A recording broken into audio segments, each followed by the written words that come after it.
Hello guys, welcome to back to my नया vlog और एक इमोशनल सी सास बहू की कहानी, क्योंकि मुझे कहानियाँ बहुत पसंद है और ये स्टोरी भी बहुत अच्छी होने वाली है। प्लीज़, ये स्टोरी एक सास बहू और एक पति की है, तीनों की एक अच्छा मोड़ लेती है जो आके एंड में, और वो कैसे वो आपको पता लगेगा इस वीडियो को पूरा देखने के बाद। तो प्लीज़ इस वीडियो में पूरी बने रहना, पूरी देखना वीडियो को, और प्लीज़ चैनल को सब्सक्राइब कर देना, ठीक है। चलो फिर वीडियो को शुरू करते हैं। तो गाइस, कहानी कुछ ऐसे है कि लड़का जो है वो ऑफिस के काम में सुबह के टाइम जाता है और शाम को वापस लौटता है। अब कोई भी हो काम करेगा, कोई भी इंसान सुबह के टाइम जाएगा, शाम को अपने घर पे वापस लौट जाएगा। तो ऐसे ही उस लड़के के साथ था। रहते थे घर पे उसकी वाइफ और उसकी मम्मा।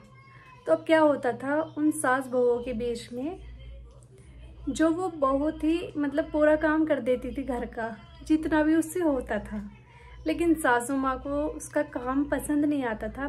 क्यों नहीं आता था, मैं बताती हूँ।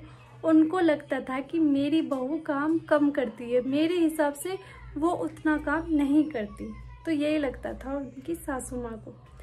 तो जब भी वो लड़का घर पे आता था शाम के टाइम वापस अपने घर, तो वो उनकी सासू जो होती थी ना, अपनी बहू की बुराई करना शुरू कर देती थी कि बहू पूरे दिन फ़ोन में लगी रहती है, काम नहीं करती घर का। उसकी कंप्लेंट करना शुरू कर देती है, इतना कि वो लड़का चुपचाप सुनता रहता है।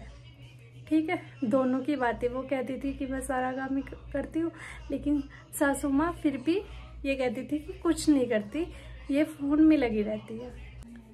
तो गाइस, सासू माँ जी को उनका काम पसंद नहीं आता था। अब बहू क्या करती थी, बेचारी रोती थी, बहुत दुखी होती थी, वो परेशान होती थी। वो यही सोचती रहती थी कि मैं इतना काम करती हूँ तब भी मेरा काम पसंद नहीं आता, पता नहीं मेरे में ही कुछ कमी है, क्या है। तो सासू माँ जी उसे हर बात पे, जैसे वो खाना बना लेती थी तो फिर कहती थी कि खाना अच्छा नहीं बना। इतना वो करने के बाद इतना कोशिश करती थी कि वो अपने सासू माँ को कैसे खुश रखे, लेकिन उसकी हर कोशिश नाकाम हो जाती थी। हर चीज़, जैसे कि वो अच्छा करके, और वो सोचती थी कि मैं खाना बनाऊँ अच्छा करके, आज मेरी सासू माँ खुश रहेंगी, लेकिन सासू माँ जी उसको कहीं ना कहीं कमी निकाल ही देती थी, ये है वो। तो बहू बेचारी दुखी हो जाती थी। तो गाइस, एक दिन अचानक से सासू माँ जी की तबीयत खराब हो जाती है बहुत ज़्यादा। ये देखकर बहू पूरी टेंशन से एकदम से घबरा जाती है। वो पति को फ़ोन करती है कि मम्मी जी की तबीयत खराब है, आप जल्दी घर आ जाओ। पति इतना ही सुनते ही घर पे आ जाता है। फिर आने के बाद पता है क्या होता है, जिससे हॉस्पिटल लेके जाते हैं तो डॉक्टर उन्हें एडमिट कर लेते हैं। तो वो सासू दर्द में होती है बहुत ज़्यादा, तो उनकी बहू क्या करती है, उनके पैर दबाती हैं, और पूरी रात हो जाती है उन्हें जागते जागते। सब देखने के बाद लड़का सोचता है कि पता नहीं मम्मी को क्यों पसंद नहीं आ रही, ये हर एक कोशिश कर रही है मम्मी को खुश रखने के लिए, इतना ख्याल रख रही है, लेकिन पता नहीं फिर भी क्या है। ये सब छोड़ो, फिर क्या होता है, वो हॉस्पिटल से छुट्टी मिल जाती है, सासू माँ और वो सब फैमिली उनकी घर पे आ जाती है। तो फिर एक दिन लड़का क्या होता है, अपनी मम्मी से पूछता है जाके कि माँ एक बात बताओ, मेरी वाइफ इतना खुश रखने की, इतना ख्याल रखती है तुम्हें, फिर भी क्या कमी है। ये सुनने के बाद वो कुछ नहीं बोलती, चुप रहती है, क्योंकि कहीं ना कहीं ये सब देखने के बाद सासू माँ भी बदल रही थी। उनका दिल वो है ना, प्यार में बदल रहा था, फिर भी वो कुछ नहीं बोलती। फिर क्या होता है, एक दिन फिर से वाइफ जो है रोती हुई होती है, तो वो लड़का, उनका हस्बैंड और वो सासू माँ उनको देख लेते हैं रोते हुए। तो वो कहता है क्या हुआ, क्यों रो रही हो। तो वो बोलती है कि मैं इतना कुछ करती हूँ मम्मी को, फिर भी मेरा जो है कुछ पसंद नहीं आता। मैं काम करती हूँ, खाना बनाती हूँ, मैं इतना मम्मी के लिए इतना सब कुछ करती हूँ, उन्हें मेरा प्यार कुछ नहीं दिखता, मुझे ही बुरा भला बोलती रहती है, मेरे में ही कुछ कमी होगी।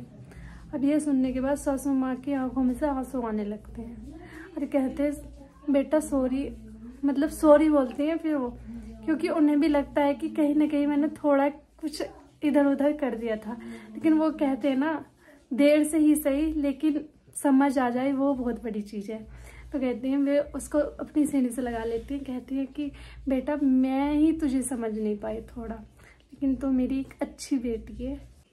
और ये सुनने के बाद बहू अपने आंसू पूछ के एकदम सास की, अपनी सासू माँ की कोली भर लेती है। मतलब फिर ये देखने के बाद वो जो लड़का है वो भी खुश हो जाता है कि मेरे घर में फिर से सुख शांति आ गई। मतलब सब जो था, क्योंकि घर में जब सास बहू की लड़ाई होती है ना तो सबसे ज़्यादा परेशान एक लड़का ही होता है ना। तो वो इधर की कह सकता ना वो उधर की कह सकता, क्योंकि वो दोनों में से किसी भी एक का कहेगा ना तो वो ही बुरा हो जाए। तो ये देखने के बाद लड़का बहुत ज़्यादा खुश और उनके घर पे फिर बहुत सारी खुशी आ जाती हैं। फिर उनकी फैमिली अच्छी बन जाती है। तो फैमिली में सबसे ज़्यादा मैं तो बस इतना ही कहूँगी, सास को भी बहू को समझना चाहिए और बहू को भी सास को समझना चाहिए। तभी एक बहू को एक बेटी बन के रहना चाहिए और एक सास को एक माँ बन के रहना चाहिए। ये थी एक छोटी सी इमोशनल सी कहानी। और हाँ गाइस, वीडियो अच्छी लगे तो लाइक कर देना और चैनल को सब्सक्राइब जरूर कर लेना, ठीक है। और मिलते हैं अगली नेक्स्ट वीडियो में। प्लीज़ नीचे कमेंट करके जाना जो कि मुझे हिम्मत मिले फिर से वीडियो बनाने की। Okay, bye.